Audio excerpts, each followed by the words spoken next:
வணக்க மக்களே, நான் தான் உங்கள் Jackson. So IBPS PO mains result வந்துருச்சு. ஸோ இந்த வீடியோ மெயினாக கிளியர் பண்ணாதவங்களுக்கு, அந்த எக்ஸாம் கிளியர் பண்ணாதவங்களுக்கு தான். நான் சோகமாக பேசுகிறேன்னு நினைக்காதீங்க. நான் வெறியோடு தான் இருக்கேன். உங்களை அடுத்த எக்ஸாம் எப்படியாவது கிளியர் பண்ண வைக்கணும், ஓடுங்கடா உங்களை பிடிச்சி கூப்பிட்டு போக தான் இந்த வீடியோக்கே நான் வந்திருக்கேன்.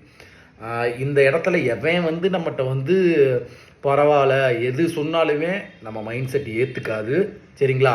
நான் மெயினாக எதுக்காக உங்களுக்கு இங்கே வந்தேன்னா, உங்களை கொஞ்சம் தூக்கி விட்டுறதுக்காண்டியும் நாளைக்கு கிளர்க்கு மெயின்ஸ் இருக்குது. சரியா? நீங்கள் ஐபிபிஎஸ்பிஓ மெயின்ஸ் கிளியர் ஆகாதவங்க அது அஃபெக்ட் ஆகிடக்கூடாதுன்னு சொல்கிறதுக்கு தான் வந்தேன். ஒரே ஒரு விஷயம் மட்டும் புரிஞ்சுக்கங்க. சரியா? 3 வருஷம் 4 வருஷம் 2 வருஷம் எப்படி நீங்கள் படிச்சிருந்தாலும் சரி, அடுத்து நம்ம ஒரு 90% கடல் தாண்டியாச்சு. சரிங்களா? அடுத்து எப்படி நம்ம ஓடி தான் ஆகணும். நமக்கு அதுதான் ஒரே வழி. புரிஞ்சுக்கோங்க நீங்கள். சரிங்களா? இதை விட்டுட்டு இன்னொரு இடத்துல போய் நான் ஜீரோலேருந்து ஸ்டார்ட் பண்ணி அவமானப்பட்டுக்கிட்டு இருக்க முடியாது. எல்லா டைமே இங்கே நின்று விட்ட இடத்துலலாம் நான் ஜெயிச்சு காட்டணும். அதை ஃபஸ்ட்டு மைண்ட் செட்டில் வச்சுக்கோங்க. சரிங்களா? உன் நாள் இன்னைக்கு இல்லைன்னு நினச்சிக்க. கண்டிப்பாக இன்னொரு நாள் உன்னோட நாளாக இருக்கும். சரியா? அதில் மாற்றுக்கிறதே கிடையாது. நிறைய ஸ்டூடெண்ட் இந்த ஒரு 9 to 10 வருஷத்தில் நான் பார்த்துருக்கேன். சரிங்களா? இப்படி ஃபெயில் ஆனேன்னு அழுதுகிட்டு இருப்பாங்க. திடீர்னு அடுத்து அவங்களே என்கிட்ட பாஸ் ஆனேன்னு சொல்லியிருக்காங்க. அப்படி சொன்ன பேர் தான் நிறைய பேர். சரிங்களா? ஸ்கிப் பண்ணிட்டு போனவே கம்மி பேர் தான். சரிங்களா? அதனால தயவு செய்து மேலே நம்பிக்கை வச்சு நீங்கள் ஓடு. இங்கே ப்ரிலிம்ஸ் எக்ஸாமே பாஸ் பண்ண முடியாமல் நிறைய பேர் கதறிட்டு கிடைக்காங்க. நீ 2வது எக்ஸாமான மெயின்ஸு, சரியா, அது வரைக்கும் உன்னால் போக முடியுது அப்படின்னா அந்த எலிஜிபிலிட்டி உனக்கு வந்துருச்சு.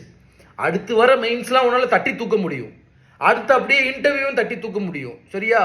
ஒன்று நீ சாதாரணமாக இட போட்டுறாத. இந்த மெயின்ஸ் கிளியர் பண்ணுறதுனா இப்போ உள்ள காம்படிஷனில் ரொம்ப கஷ்டம். உன்னால் இதே வர முடியுதுன்னா இன்னும் கொஞ்சம் கடல் தான் தாண்டணும். முயற்சியை போட்டு கண்டிப்பாக முடியும். சரியா? யோசிக்கவே யோசிக்காத. எவன் என்ன சொன்னாலும் பரவாயில்ல. சுற்றி இல்லவே 1000 பேசியான். அவன் நம்ம வாழ்க்கையை வாழ போகிறதில்ல. நம்ம வாழ்க்கையை யார் வாழ போகிறான்? நம்ம தான் வாழ போகிறோம். இவ்வளோ தட்டி விட்டு போயிட்டே இரு. சரியா? உன்னால் கண்டிப்பாக முடியும். நான் இருக்கேன் உங்களுக்காண்டி. நான் வீடியோ போடுவேன், உங்களை ஓட வைப்பேன். ஒய்யால ஜாக்சன் ஸ்டூடெண்ட்னா அவன் பாசிட்டிவ் மைண்ட் செட்டோட தான் இருக்கணும். வெறி கொண்டு ஓடி தான் ஆகணும். நான் விட மாட்டேன் உங்களை. சரிங்களா?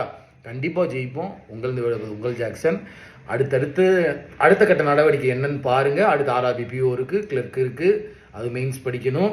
அடுத்து வரப்போகிற 2026 ஒரு போஸ்டிங் எடுத்து கையில் வச்சுட்டு ஜாலியாக நம்ம சக்ஸஸ் மீட்டில் வீடியோ போட போகிறீங்க. அவ்வளோதான். சரிங்களா?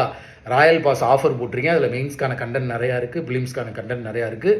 இப்போ எல்லாமே ஆஃபர் போயிட்டுருக்கு. பர்ச்சேஸ் பண்ணிக்கோங்க. லிங்க் டிஸ்கிரிப்ஷனில் இருக்குது. மோட்டிவேட்டடாக இருக்குது. வெற்றி நமது. டின் டின் டின்.